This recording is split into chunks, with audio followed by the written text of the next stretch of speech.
Did you know that Jurassic Park 3 was almost a very different film? Jurassic Park 3 is often considered the weakest of the original trilogy because of its somewhat rushed storyline. In fact, a final draft of the film was never even agreed upon and finished. The original script by Spielberg and Craig Rosenberg saw Grant living on the island as a sort of Robinson Crusoe when a group of teenagers suddenly become marooned. Rosenberg had also written in a scene with Kronosaurus that unfortunately never made it to the final cut. However, Rosenberg's script was rejected, and in 2000 Peter Buchman was hired to rewrite it. Buchman's script is very similar to what we see in the final film, but with a lot of new aspects. There was a whole subplot between the US and Costa Rican government vying for control over the island, and in fact, Grant was supposed to represent the US in exchange for a raptor research station on Isla Sorna. Before he can testify, he's met by a wealthy businessman named Paul Roby, who is later replaced by Paul Kirby. Roby offers Grant an insane donation in exchange for taking him and his son on an aerial tour of Isla Sorna. We also meet a few more familiar characters during this time, including Billy, Grant's graduate student, Udesky, the pilot, and Cooper, who serves as Roby's bodyguard.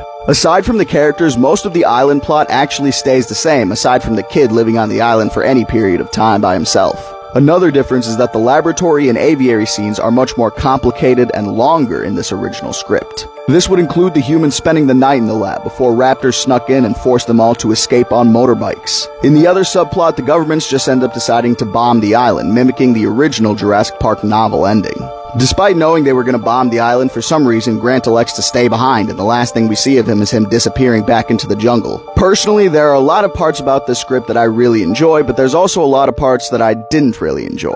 In the end, they cut out some of the more complicated stuff, giving us a much simpler film to round out the original trilogy. What do you think about these original scripts, and do you think they would have been more fitting than what we got? Let me know in the comments below.